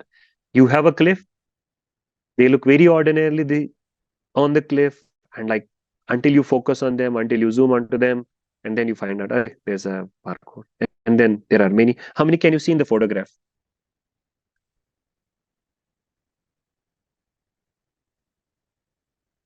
There are like all the rock has there are rock faces below where there are some animals hidden in the grass. Few of them are crossing the rock face. So roughly around 10, 12 animals are there. No, there are 12 animals to be exact. Okay, thank you. Yeah. Next, 9 are just visible. Okay, so this is a typical Kazinag landscape, which is like broken and unbroken and like very difficult to cross. It takes a lot of efforts to reach those cliffs, and then you will have a cliff where this animal would be. So this is very close to LOC. What you see on the photograph other side is always LOC. Next, I think I was short of time. Yeah, I'll be running through it. I'll be taking good amount of questions as well. So Kashmir grey langur, Seminopathex, not to call it Ajax, yeah, cetaceous. Dr. Marine Khalil recently has come up, her group has come up that this is a separate species or the entire Himalayan langurs are a single species. So yes, that's why I didn't mention the Seminopathex ajax as the ajax is genetically now a cetaceous species. So we have Kashmir grey langur, which is morphologically slightly different, and they are distributed throughout these areas from the main Himalayan part of the Dachigam or mm, uh, the south parts of Aru, Overa. They are into Banihal also. They are in the Hirpura. Part of them are into Kazinag also. So literally they are spread throughout this. They are endangered. Next. We also have Kashmir musk deer, which is different from the Himalayan musk deer, endemic to Kashmir, and illegal trade because of the musk pod. Next, we're just left with few slides. I'll just try to run through. Okay, so we have snow leopard, and the good news is that we have 9 snow leopards in Jammu and Kashmir. 8 of them are from uh, Jammu, and one from Kashmir. That is the Thajwas Baltal Wildlife Sanctuary. So, but there are good enough evidences of them being present in Gurez as well. So our team, WRCF is working with NCF, Dr. Munib's team. So we are part of the larger pause to assess the snow leopards here as well. So earlier we considered ourselves not to have snow leopard, but yes, now we have snow leopard in Kashmir as well, Jammu as well. Ladakh already had. Next. This is a red fox, and this is one of the good photographs. This is for the first time that I have come so close to this animal. So close in the sense I was looking for a hangul in Dachigam, and I saw this animal. It left away. It was walking, but I sat down on the road, and this animal came back thinking I was something to be eaten, and then it gave a very good. Otherwise, it was moving away. We were just looking at the back. So then it came back. It gave a very good front pose, and I took very good photographs of this animal. Uh, Red fox has a vernacular name. We call it lo or paslo. So we generally foxes. This red fox is associated with following a leopard or a kill, leopard kill. So paslo is something who basically follows you, or paslo ki tarah piche piche chalna. That has come from this lo or paslo. Next. Okay, this is an entire list I'll be sharing with Anand. He can tell you all about this Dachigam, Kazina, Kishtwar, Salim Ali National Park. I have a photograph of Salim Ali National Park to be shown. Then we have Gulmarg Wildlife Sanctuary, Hirpura Wildlife Sanctuary, Lachipura Wildlife Sanctuary, Limber Wildlife Sanctuary, Aruvera Wildlife Sanctuary, and Thajwas Wildlife Sanctuary, Tral Wildlife Sanctuary. So a good number of wildlife sanctuaries which the normal tourist while going to Gulmarg, while going to Pahalgam, or while going to Sonamarg can pass through. While going to Pahalgam, you have three nationals. You have a possibilities of visiting Aruvera Wildlife Sanctuary, and once you go to Sonamarg, there is much beyond Sonamarg. You can go to Thajwas Baltal Wildlife Sanctuary. So Tral also is a wildlife sanctuary. So we have a good number of protected areas where people can visit, and there is a possibility that the government has set up of homestay. The tourist huts are there. The forest huts are there. So you can book them for 200 rupee, 2000 rupees, and you can stay there for a night as well. Next slide. This would be the continuous of the same. These are the conservation reserves associated with it, where mostly we have wetland reserves and conservation reserves. Next slide. This is Hirpura Wildlife Sanctuary in full snow, and this is very amazing. This is what we have studied in Hirpura. This is the Mughal Road. The yellow color would be the Mughal Road going through it. Next. Okay, so this is the elevation, and these are the meadows, the beautiful meadows we have had in uh, Hirpura, because through these meadows we now have an electric wire. I won't be discussing that now. Okay, so we have that beautiful meadows, which unfortunately has a very dirty electric line going through it. Next. Okay, this is one Mughal Road, of course. This is roads are the lifeline. So we had to decide between Markhor and the people. So we decided with the people. So we went with the Mughal Road because this is passing through the heart of the Markhor habitat. There is a Zaznar area. Zaznar is the only place in Hirpura where we have Markhor. But we decided to be people friendly, so we constructed the road. Okay, no sarcasm, because this is something which we need. Yeah. Next. Okay, so this is Gulmarg Wildlife Sanctuary.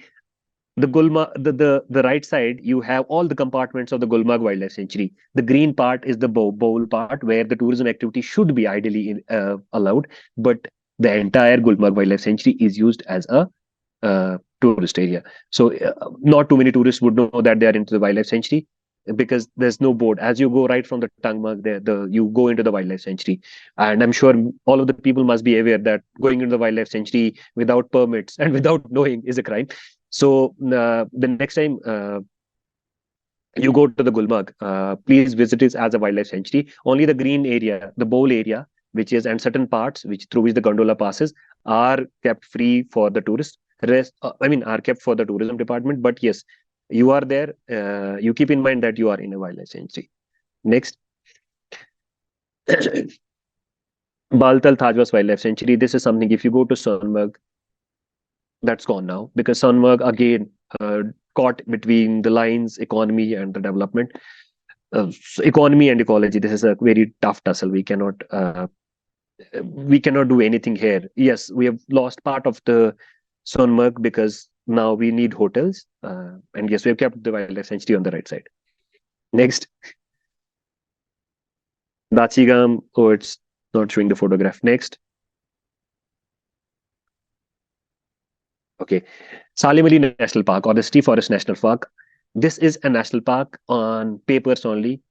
This is a golf course. We have yeah, this is we have Royal Springs Golf Course, which is existing here as a golf course. It used to be a wildlife sanctuary. If you look at the NVIS website, or if you look at through all the government papers, it shows Salim Ali National Park as a national park with a 9 square kilometers area. Unfortunately, all the 9 kilometers are a golf course known as Salim Ali, or not the Salim Ali. Now it's a Royal Springs golf course. So it's just opposite to the Santor Hotel on the boulevard. Next time you come, you please visit this place. Uh, okay, next. So, because we don't have much of the mammals here, we don't have much of the birds here, we don't have much. But yes, look at the general perspective of the global extinction risk. Amphibians 40%, conifers 34%. We don't have reeds, sharks, okay. So mammals 25%, both birds 14%. We have very less and very restricted. So if we talk about certain birds that I discussed, of course they are under great threat. So we need to think about it. So next slide. Okay. So Wild Frames is okay. Now I'll be talking about my organization, Wild Frames. My organization is Wildlife Research and Conservation Foundation. Uh, I'm happy that my partner, Dr. Marine Khalil, is here also, and she's the one who basically was the force for creating such thing. Because there are a lot of things to be done. Because being a researcher, yes, you can dwell into the research, you can do, but ultimately, the thing that's required is who will bell the cat. And Wildlife Research and Conservation Foundation is something where we try to bell the cat. The next slide.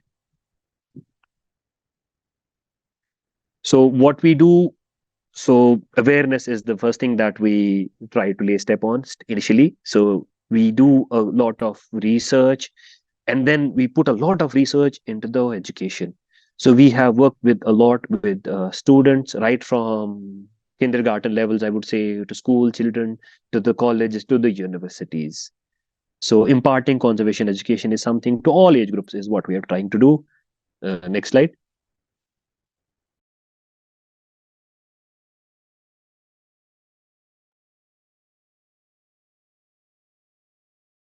Yes, whatever we as researchers, not only me, what my friends, like there are a lot of researchers. There are a lot of researchers who work uh, on many others, say birds. There are people who work on the birds. There are people who work on butterflies. Say we have Taslima Sheikh who works in the butterflies. Whatever she does in the research in the field, we take it to the people. So we have taken this as an adage that whatever research people we do or the people do, we take it to the people. We take it to the masses. We take it to the people who really matter. So nature education and outreach is something that we in WRCF are trying to do. Of course, we are learning a lot from people like Anand and others who have been doing this for last 2 decades. So of course, we are always learning from the people who always do this in the field. And next slide. Okay, green leadership. This is something that we have recently started that with the college kids, college students. We basically indulge in the nature camps. So we do camps, overnight camps for 2, 3 days with them, and then we teach them the basic things like this right from the beginning. We teach them about documenting, we teach them about the importance, we teach about the leadership skills. So this is something which encompasses flora, fauna, entomofauna, everything, and the leadership, of course, and the great thinking. I'm sure Sprouts does a similar kind of thing. Yeah, we would be definitely requiring Anand for the future as well to learn in such certain things which we can use for teaching the new generations. Next, knowledge sharing, of course, is one important part of our teaching that we do. Next, bird watching or the nature walks that we have started. Uh, with all kinds of people. There are people who are university students, master students, bachelors, and even common people who are associated. They want to come with us, and we take them for nature trails in around Srinagar or anywhere. So this is something which we consider our duty to make the local people or even the people aware of what we have. A lot of tourists come to place, they just come to see the Mughal gardens and all. But yes, there's an opportunity to know much about the Mughal, much more than the gardens and the trees and the plants and the insects and the birds and everything. Next. Of late, we have started converting or exposing our kids to the bird watching, not only bird watching, but other sessions. If you look at this, is not a new initiative, but yes, teach when young is one good attempt you can try if you want to bring any change. So we got ourselves associated with the parents who were interested in teaching their kids. So not only just we have predefined material from the biodiversity perspective. So we mostly target kids where kids find it variant. If you look at the photographs, I think the photographs are self as explanatory what is going on. We had a kids for one full day, and the results were amazing. Like everybody knew at least the birds they saw, how to differentiate, how to save, how what to name. Because we not only give them the scientific names, we not only not the scientific names, but yes, we give them the names what the bird has, also the local name, and if any local story or folklore story associated with that bird and the use as well. Bird, insect, tree, or whatever it is. Next slide.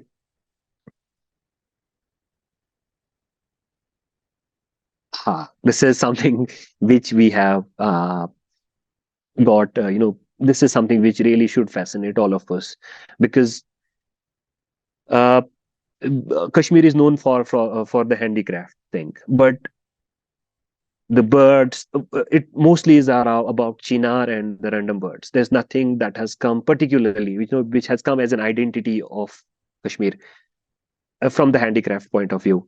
If you look at the first part, there's a Western Tragopan.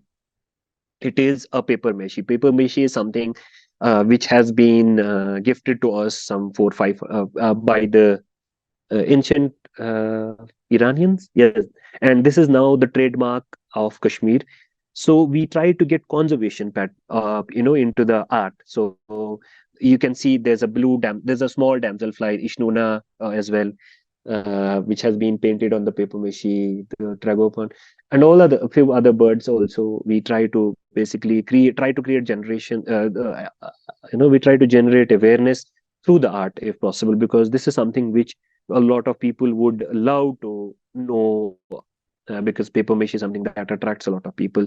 We also got in there's a lapel pill of Markhor, brown bear, and then interesting, there's a diary which has all the birds, which has all the elements of Kashmir, say a hangul, orange bullfinch, a grosbeak, a celtis flower, or the Kashmir flycatcher, a markhor, a bulbul, a tawny owl, squirrel.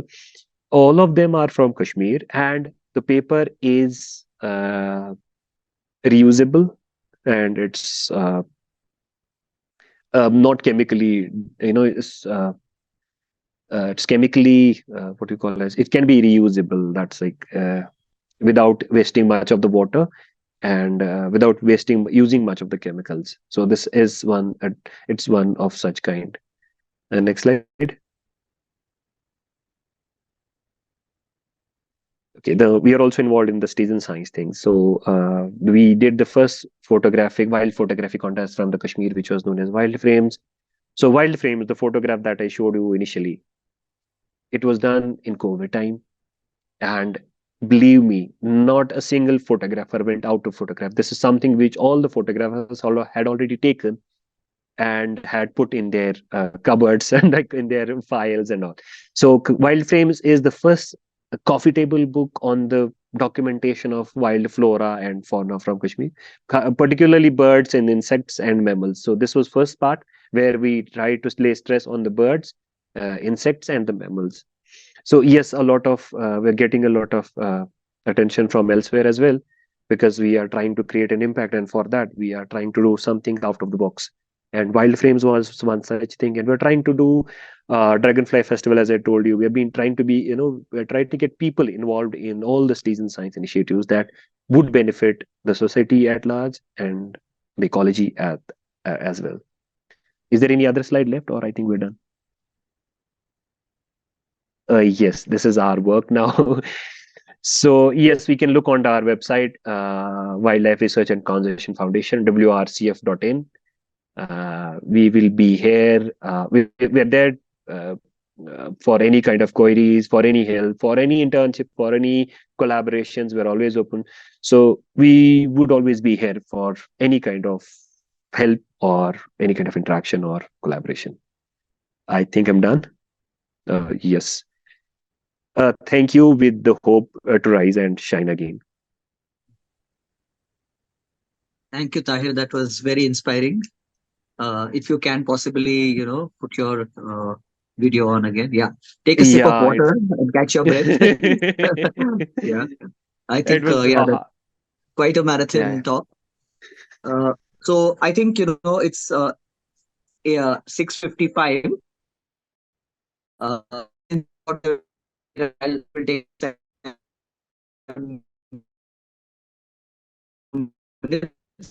questions which were there in the chat. Before that, you take a sip of water. We'll start with the Q&A. No, I'll go directly to. Yeah, good. Questions I had is the status of species like brown bear and black bear conflict situations. Is the conflict increasing with roads and with urbanization, with tourists? Okay. So, we had also seen the people from CCMB. We are working on the conflict here. We have done a first uh, kind of studies where we try to economize the conflict.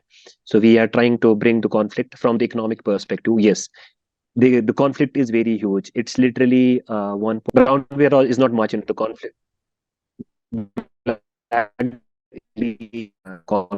Animal and by the uh, smaller cases of cap not much, but yes, there's in the high altitude there's been a lot of cattle because a lot number of cattle are lost in the mountains, but the conflict is there throughout the season now. It used not to be in the winter, but yes, now it's in the winter as well.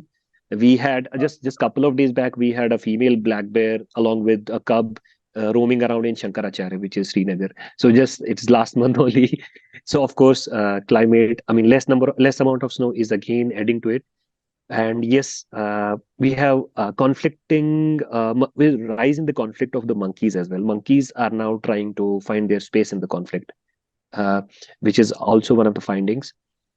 So I think the animal largely at the receiving end is the brown bear, because although it's not affecting people, but it's getting affected. Because I'll tell you, there is in Thajwas Wildlife Sanctuary, there was a studies done that all the brown bears present inside that sanctuary, Thajwas Baldal Wildlife Sanctuary, are dependent on the human food, because the leftover of the hotels is being consumed by them. So this was one studies done recently. So yeah, two bears that have been captured, and two of them are in the captivity. One is in Dachigam, and the other is in Pahalgam, I guess, uh, because they were caught in that. From that place. Unfortunately, brown bear is at the receiving end, but yes, black bear is something that's basically creating a lot of trouble, followed by monkey and then the leopard. There was a question initially. It was a little to do with human demographics, I believe, Right. where they're saying that parts of the neighboring parts of Kargil, etc., the demographics are very similar, but then why is flora and fauna different in that area as compared to Kashmir? If you want to take that. It's completely different. As you cross Zojila, you are completely in a different landscape. I mean, you're Correct. into a different ecological zone. Yeah.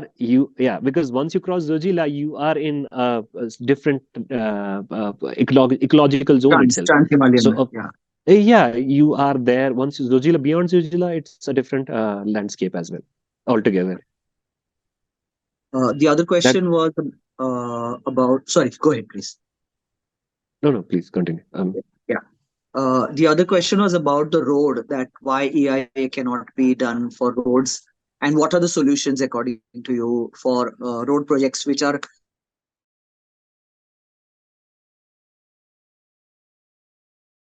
security, or for even public communications and connectivity. It's easy for people in Bombay and Delhi and other parts of Bangalore to say, oh, roads are bad for the environment, or roads are bad for the I will give an example of two village, Hirpura and Punch. They are just 60 kilometers away.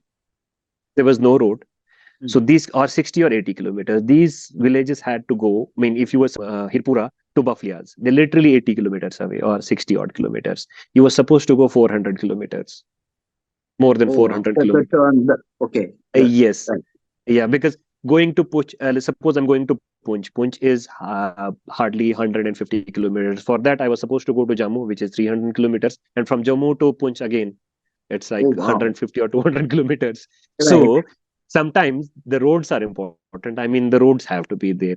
But yes, there's an But because AIS have always been done. There's nothing. No road gets a clearance without an EIA. But how the okay, EIA is done and what the EIA suggests is more important because now everybody knows about the wildlife corridors. How many of the new raid projects have corridors? None. How many? none. Because now talk about this. One is the Hirpura where the Mughal Road passes through, and the other is the Sonamarg Zojila highway. This again passes through a Baltal, Thajwas Baltal Wildlife Sanctuary, Right. despite being away from it, but it still goes through it. So, how many corridors have you created, and how many underpasses have you taken? In Hirpura Mughal Road, there's hardly a single overpass or an underpass. There's not a single. So, I'm sure EIA must have created that. Oh, Fully there must done. be Yeah. some. Right. So, I mean, uh, uh, yes, sometimes the roads are very much to be important. Both roads are, in fact, the lifeline of the country. So, I mean, I would suggest not to go to Jammu and then Punch rather than go directly to the Punch to save my one full day and 500 kilometers of the journey. Right. And for And the also people some, also, and also for the people as well, for the people from Punch to travel to Srinagar, it's like they can reach to Srinagar nearest town to, or the Srinagar is 180 kilometers, while as the rivers would have been literally very bad. So, and also I think since I've been involved in EIA, I can comment on this, saying that sometimes while construction of it or making of it, there is some temporary impact that is there, and then if overpasses, underpasses, or over time, the landscape tends to adjust and species manage to find their balance within the situation. There's Das Arunava Alfred, who mentions that I'm an environmental lawyer and would like to help in case you want to file any cases. So I think I've shared your email address. Hopefully, this can take off somewhere. I've also shared your website of the organization. There was another thank you. level question which was there as to can your organization facilitate summer internships for master students. Yes. See, the problem is we don't have funds. We can support voluntary volunteers. I mean, we would always welcome. And yes, I'll give an example of we had a volunteer who worked with us. And he's currently in Czech Republic doing his higher studies. So yes, we're always welcome for we still have. If you look at our website, we have some internships available. Kindly go through that. Uh, if you have shared, have you shared that email ID or the website? I've shared both your email ID, Oh, the Gmail ID, and your website of the thing. right. You can share the personal email of mine. I mean, Gazanfar, Yeah, Gazanfar dot tahir I at put gmail it dot already com. in the chat. Yes, Yeah, we would Gazan love Sarkar. because yeah, because dot tahir. There's a dot in the middle. So this place is something where we always loved. We had a student from Bangalore who was with us for 3 months in winter last year, and today he is in Europe. So we would love to groom those students who are ready to come. And yes, we have internships limited, but yes, if there's a we are ready to help the students to build something of their. And yes, our organization is registered. We have collaborations with uh, wildlife department, forest department, and that administration. In fact, we have collaborations with CCMB, and we also have a smaller kind of collaborations with a genetic and molecular lab they have set up in Kashmir University. So we do have a lab, to be exact. Right. Currently, we have a student.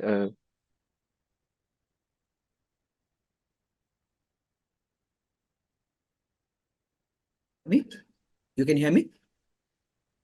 Yeah. Sorry. So sorry, Harlin. I think taking questions on military and ammunition aspects is beyond Tahir's, purview. Uh, Although, yes, definitely biodiversity, flora, fauna does get affected by that. But firecrackers, Tahir, if you want to address. We don't have, unfortunately or fortunately, we don't have firecrackers. I mean, because of the political thing here, we don't have much firecrackers going on here. Yeah. But yes, Okay. now they are being used to drive the animals away. They are used only in the conflict.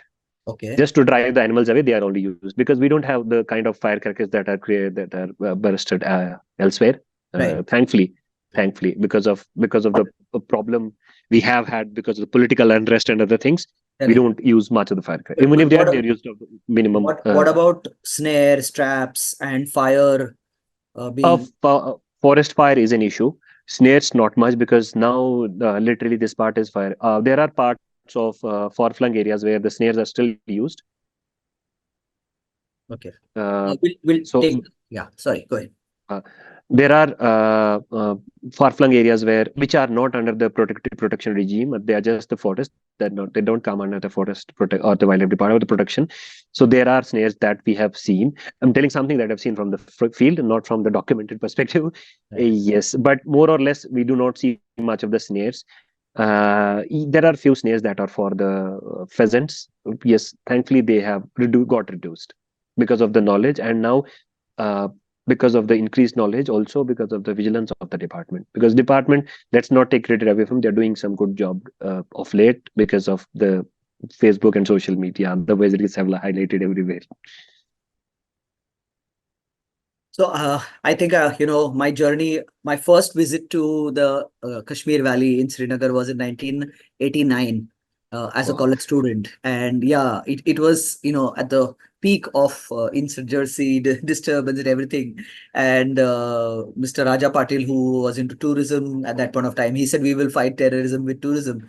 But I think if conservation becomes the means to bring people together, whether it is bird watching, whether it is documenting and internships, a lot of data, there's so much which has not been studied in the Kashmir Himalaya. And with the great mentors like Tahir, I would also like to thank Dr. Mehreen Khalil, who's there in the audience, for addressing some questions and starting such a fantastic organization in Srinagar. So thank you to both of you, and for taking the time and answering questions patiently. That was a fantastic presentation, really gave us a lot of insight into spaces. But you see things like, groups like Odonata, groups like even you take other smaller, reptiles and centipedes and millipedes, there is hardly any study that has been done in these areas. So you want to go into bryophytes, you want to go into fungal studies, the world is really open. Spiders, you can really come up with great number of new species from those areas. Great, you might find some ecological connections and pathways that you might be able to develop. So I hope that this talk is a starting point for the journey ahead for conservation. And I'm glad to announce the next lecture series also at this point of time for the month of March. Another common friend between Tahir and me is Parag Rangnekar. Ragnekar. Yeah, he's agreed to speak for the next month's Oh, lecture series. I'll just like to quickly share the poster. Of course, more details will be coming up soon. But he'll be talking about the exploring Goa's flora and fauna. I'll just quickly share the poster on the screen. Uh, just give me a second. Oops. I don't seem to, there seems to be some problem in sharing, screen sharing. But I can try and drop the poster in the chat. Okay, no problem. But that's on Thursday, 15th of March, next month. So once again, Tahir, thank you so much for your patient hearing. And if any last closing words of, advice to people who are, coming to Kashmir, please. Yes. Kashmir is not just for beautiful places, but yes, there's a lot to see. Apart from the people, there is a lot of bird, animal, and insect diversity that can be explored. And yeah, I mean, now I would suggest that look beyond what is there in the tourist map. Like, do not go to, I would say very strictly, do not go to Gulmarg or Pahalgam or Sonmarg. Try to look for some other options. Say, there are a lot that go to Aru, like it's as good as go to Overa rather than staying, because there's a possibility that the forest departments has put up. They give you a forest guest house for 2,000 rupees, which is very cheap, I would say. But yes, there are other homestays around. So I mean, if you do not find anything, then I can help because there are good connections that I've built up with the people living around.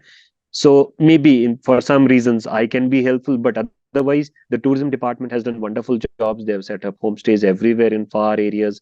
So look beyond what's there, and yes, look away from this conventional tourism. That's it. Thank you, Thank you. and thank you, Anand, for such an I'd opportunity, like to and thanks for the and thank you people for bearing me out. I know it was a very cracky internet on this side. Yeah, I mean, and I keep on boring people, so that's what I always hear. No, no, it's really fantastic and Thank you once enjoyable. again. Everybody's put in messages saying that they really enjoyed the talk. I'd like to thank my team, Rahul Palekar and Komal Yadav, who've been, in the background handling things. But it's always a great experience to, walk through in somebody else's feet. It's easy to sit in a comfortable house and talk about conservation, but the people who really worked on the field, I know the difficulties of health, accidents, sometimes animal attacks or accidental things that can happen. So please be careful and continue doing such great work. So good night, Thank you, everybody. thank you. We'll see you soon on Thursday, March 14th, as put up in the poster, for another fantastic talk by Parag Rangnekar. So good evening and take care.